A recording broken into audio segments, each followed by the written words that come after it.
ñu jël exemple comme Paul Kagame wax ni Rwanda. wax ci Rwanda sécurité bi nga xamante ni moo fa am. te bu ñu Rwanda bu ñu delloo 25 ans ci ginnaaw dafa amoon benn génocide bu fa amoon. boo xamante ni mi ngi pour expliquer la rek que ni nit ñi da nga leen di conscientiser état mën naa tegaat nit ñi ci yoon. xam nga le génocide des Tutsis. mi ngi am le 6 avril 1994. mu nekk benn génocide boo xam dafa opposé woon les Tutsis et les Hutus. nga xamante ni mi ngi déparé te benn rajo moo ko taal bu ñuy wax la rajo des 1000 collines. bon Paul Kagame il n'est pas né au Rwanda il est né en Ouganda ñoom ñu créé les fils de réfugiés yi nga xamante ni parce que dafa amoon benn division boo xam ne dafa ethnique boo xam ne dafa amoon entre les Tutsis et les Hutus. Puisque les Hutus constituaient l'ethnie majoritaire les Tutsis l'ethnie minoritaire léegi ñoom dañ leen a bun xatalool ba ñoom ñu génnoon dem Ouganda. bon bi loolu amee nga xamante ni guerre bi am na ñoom dañu créer ñoom les fils de réfugiés lu ñuy wax FPR. Front patriotique rwandais. nga xamante ni ñoom bi guerre bi déclaré ñu rey le 6 avril le président Juvénal Habyarimana nga xam ne dafa jógee Dar es Salaam benn sommet bu fa amoon ñu bombardé avion bi loolu la rajo des 1000 collines moom moo déclenché affaire boobu parce que le président était Hutu donc dafa am benn vengeance boo xam dafa am entre les Hutus et les Tutsis.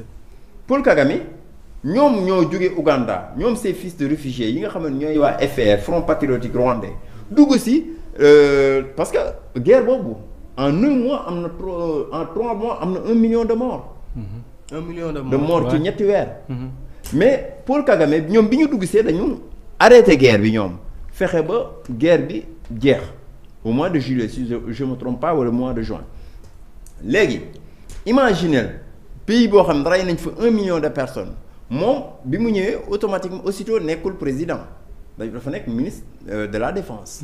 mais après quelques années après lay soo ko nekk président mais Paul Kagame xoolal tey jii dañuy waxtaan rek ci dëkk bu fekkee ni dañuy tàmm di gis violence sang bi di couler lépp deret nga xam dañuy gis deret au quotidien mais dañuy dem ba dañuy nekk ay sanguinaire mais Paul Kagame retourné na waat ba jëlaat Rwanda yi tegaat leen ci yoon Rwanda fi mu toll tu n'oses pas poignarder une personne. te pourtant ñooñu dañu màgg ci traite am na ci dëkk yoo xamante ni ay guerre ñoo fa amoon. te fii musul am guerre. pourquoi pas Paul Kagame moom mais nit la c'est un chef d'État boo xamante ni te c'est un régime militaire la nag laa lay wax. te régime militaire mooy régime bi nga xamante ni mooy gën a mën naqaree. kon teg ci yoon. waaw pourquoi ñun régime boo xamante ni du militaire mënuñu teg suñu réew mi yoon. ñun dañoo mës a am guerre. parce que sérieux wuñ. est-ce que dañoo am ñun lu gën a bon li ñu fi am mooy Casamance yaa ngi dégg. Sénégal n'est pas un pays sérieux. non dañuy waxtaan. non parce qu'on conscientise pas la population en fait. non parce que problème bi mooy bi mu ñëwee. li mu njëkk a def mooy dafa indiwaat dafa créer ay kii de réconciliation entre les Hutus et les Tutsis. yaa ngi dégg fexe ñu juboowaat. mu jël lépp loo xamante ni ay pensées yoo xamante ni yu regrettable la. mu génne ko seen xel. mais ça veut dire que ni moom moo conscientiser Rwandais yi. pourquoi pas ñoo Paul Kagame noonu mu def ñu wut ñun suñu autorités yi jël ay nit ñoo xamante ni dinañ dugg ci biir population bi di waxtaan ak ñoom. waa régie lan moo xew. di waxtaan ak ñoom. c'est ça le problème. man li ma gis li tax ma ne dañ ci am part de responsabilité ñoom état. mooy état ni mu bëgg. réewam mel noonu rek lay mel. état bu jaree réew boo bëggee mu dox mu jël parce que kaay ma wax la benn affaire Bamba est-ce que xam nga dëkk yi ñuy wax yëpp dañu développé booy xool ñi ko développé ñëpp ay dictateurs lañ leen jiin. jëlal Russie ana Staline. jëlal Mao. en Chine. non dañuy waxtaan. jëlal Libye. ñooñu ñëpp ay dictature dafa am une dictature boo xam c'est une dictature positive.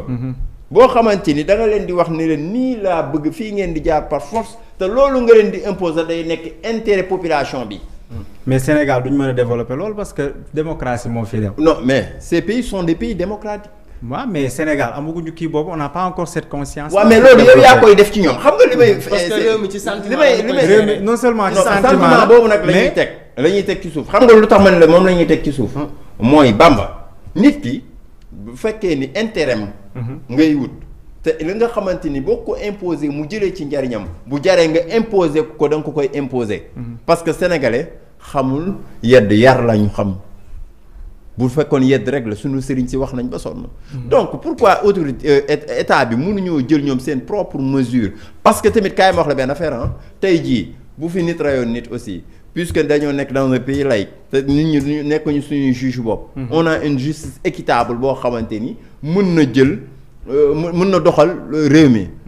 wala mi ngi koy teg ci yoon donc ku fi rey nit mais dañ lay jàpp. donc loolu mënuñu ko appliquer état rek moo mën a appliquer loo xamante ni dina ko appliquer ci biir population am parce que encore une fois li may wax dama koy wax. Chérif état bi bu ñu bëggoon réew mi tegu ci yoon réew mi dafay tegu ci yoon. luñ bëgg selon moi luñ bëgg mu nekk de moom. réew mi bañ a tegu ci yoon amu ci intérêt luñ bëgg mu nekk. amuñ ci intérêt pourquoi amuñ ci intérêt. non amul intérêt ji réew mi bañ a tegu ci yoon parce que tey état li sagam wala li nga xamante ni mooy image am. mais est-ce que tal nañ réew mi tegu ci yoon. bien sûr. lu tax ngeen taluñu ko Chérif lan la ñuy def loo xamante ni yow Chérif dañuy waxtaan bari na loo xamante ni xanaa ne mën ngaa bëgg mbir te mbir mi. doo jóg di ci dox maanaam tal nañ ko mën nañ ko def ñu ngi ci def xëy na ay jéego bari na loo xamante ni day xew bari na événement yoo xam ne day xew ñu war cee jug wax ci dox ci mais dañ koy jël comme divertissement. xam nga lu tax ñu koy def divertissement parce que les problèmes yi bari na ci dëkk bi. dëkk bi am na ci chaque jour ñu gis loo xamante ni par exemple war nañ koo wax wala ñu dénoncer ko ci kaw. effectivement mu jëm ci état. est-ce que yaa ngi dégg. léegi dañuy jël benn problème boo xamante ni dafa xew ñu bëgg koo jël waxtaane ko ci grand place yi ba nit ñi fàtte sax li nga xamante ni moom la ñu war a wax ci état bi. est-ce que yaa ngi dégg bu baax li may expliquer. tout à fait donc foofu laay expliquer ne. état bi pour man. lu mu bëgg a def dina ko def. lu mu bëgg a def dina ko def. d'accord bu bëggoon tey sénégalais les couvre-feu. bi ñu bëggee état bi mu bëggee sénégalais tëdd 18h wala 20h defuñu ko. mais gisoo woon. kii attendez bi ñu bëggee. bi ñu indi nañ ay jéego mais lan moo ci toppoon gisoo woon ay soulèvement amoon gisoo woon population bi chaque jour. ñu génn jàmmaarloo policiers yi Chérif jëlal ko. tout waaleykum salaam sëñ bi ñu ngi lay ziar. naanu ko Zalika. mbaa yaa ngi am jàmm.